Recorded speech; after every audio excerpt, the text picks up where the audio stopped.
हरे कृष्णा दोस्तों, हरे Krishna bye अंजुताल channel में आपका स्वागत है। आज हम अधिक मास मलमास की कृष्ण पक्ष की एकादशी का महत्व बताने जा रहे हैं। इस एकादशी का नाम परमा है। हिंदू धर्म में एकादशी का व्रत महत्वपूर्ण स्थान रखता है।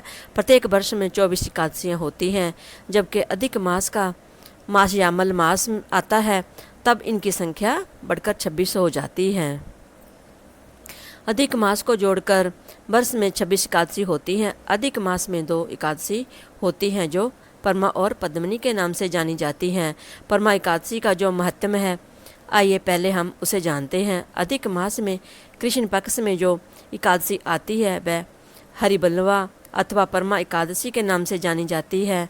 ऐसा श्री कृष्ण ने अर्जुन से कहा। वैसे तो प्रत्येक एकादशी व्रत जीवन में सुख समृद्धि की कामना व मोक्ष प्राप्ति के लिए किया जाती है, लेकिन अधिक मास में व्रत उपवास दान पुण्य करने का महत्व अधिक होता है, क्योंकि इस मास में पुरुषोत्तम भगवान की विशेष कृपा होती है। श्री युधिष्ठिर बोले कि हे जनार्दन, अब आप अधिक लोंद माह की कृष्ण पक्ष की एकादशी का नाम तथा उसके व्रत की विधि बतलाइए। श्री कृष्ण बोले, हे राजन, इस एकादशी का नाम परमा है। इसके व्रत से समस्त पाप नष्ट होकर इस लोक में तथा परलोक में मुक्ति मिलती है। इसका व्रत पूर्वोक्त विधि से करना चाहिए और भगवान नरोत्तम की पूजा धूप दीप नैवेद्य पुष्प आदि से करनी चाहिए। इस एकादशी के विषय की एक मनोहर कथा जो है कि महर्षियों के साथ कामीपल्य नगरी में हुई थी, कहता हूँ, आप ध्यानपूर्वक श्रवण कीजिए। कामीपल्य नगर में सुमेधा नाम का एक ब्राह्मण रहता था। इसकी स्त्री पवित्रता अत्यंत पवित्र तथा पतिव्रता थी। वह किसी पूर्व जन्म के कारण अत्यंत दरिद्र थी। उसे भिक्षा मांगने पर भी भिक्षा नहीं मिलती थी। वह सदैव वस्त्रों से रहित होते हुए भी अपने पति की सेवा करती रहती थी। वह अतिथि को अन्न देकर स्वयं भूखी रहती थी और पति से कभी किसी वस्तु की नहीं कहती थी। जब सुमेधा ने अपनी स्त्री को अत्यंत दुर्लभ देखा तो बोला कि हे प्रिय, जब मैं धनवानों से धन मांगता हूँ तो वह कुछ मुझे नहीं देते। गृहस्थी केवल धन से चलती है। अब मैं क्या करूँ? इसलिए यदि तुम्हारी राय हो तो मैं प्रदेश में जाकर उद्यम करूँ। इस पर उसकी स्त्री विनीत भाव से बोली कि पतिदेव, पति अच्छा या बुरा हो, कुछ भी कहे, पत्नी को वही करना चाहिए। पूर्व जन्म में जो मनुष्य विद्या और भूमि दान करते हैं उन्हें ही इस जन्म में विद्या और भूमि मिलती है।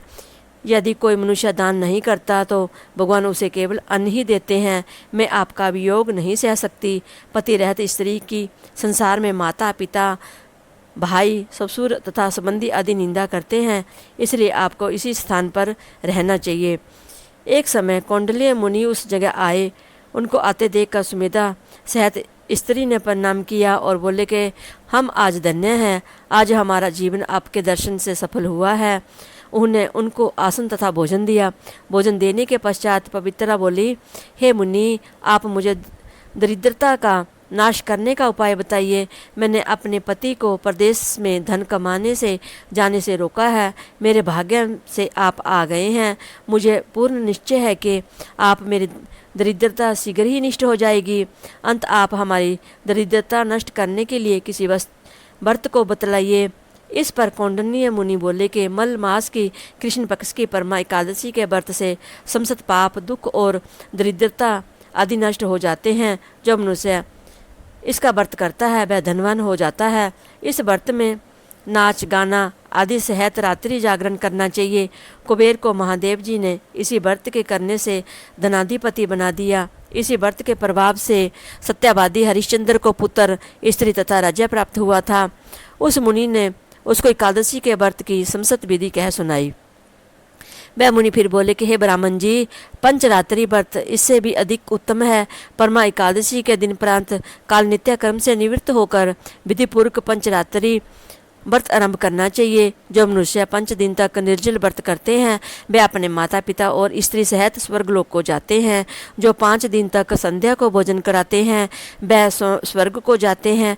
जो मनुष्य स्नान करके 5 दिन तक ब्राह्मणों को भोजन कराते हैं उन्हें समस्त संसार के भोजन कराने का फल मिलता है।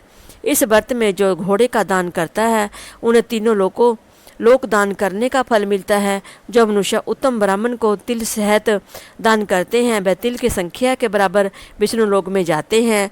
जो 5 दिन तक ब्रह्मचार्य पूर्वक रहते हैं वह देवगणाओं के साथ स्वर्ग में भोग भोगते हैं। हे पवित्रे, तुम अपने पति के साथ इसी व्रत को करो, उससे तुम्हें सिद्धि प्राप्त होगी और अंत में स्वर्ग को जाओगी। कौंडिन्य मुनि के कहे अनुसार उन्हें परमा एकादशी का 5 दिन तक व्रत किया। व्रत समाप्त होने पर उसने देखा कि राजकुमार उसके सामने खड़े हैं। राजकुमार ने एक उत्तम गृह जो कि सब वस्तुओं से सजा हुआ था रहने के लिए दिया। राजकुमार उसको 1 ग्राम देकर अपने महल को चले गए। दोनों इस व्रत के प्रभाव से इस लोक में अंत सुख भोग कर अंत में स्वर्ग लोक को गए। श्री कृष्ण बोले, हे राजन, जो मनुष्य परमा एकादशी का व्रत करता है उसे समस्त तीर्थों दानों आदि का फल मिलता है।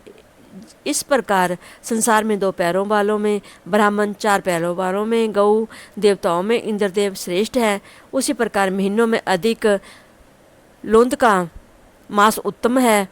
इस महीने में 5 रात्रि अत्यंत पुण्य देने वाली है। इस महीने में पद्मनी और परमा एकादशी भी श्रेष्ठ है। उनके व्रत से समस्त पाप क्षीण हो जाते हैं।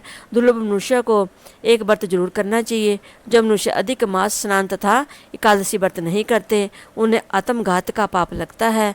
ये मनुष्य योनि बड़े पुण्य से मिलती है, इसलिए मनुष्य को एकादशी का व्रत अवश्य करना चाहिए। हे युधिष्ठिर, जो आपने मुझसे पूछा था सो मैंने आपको बतला दिया है। अब आप इसका व्रत भक्तिपूर्वक कीजिए। जो मनुष्य अधिक मास की परमा एकादशी का व्रत करते हैं वह स्वर्ग लोकों में जाकर इंद्र के समान सुखों को भोगते हैं तथा इन तीनों लोगों में वंदनीय होते हैं।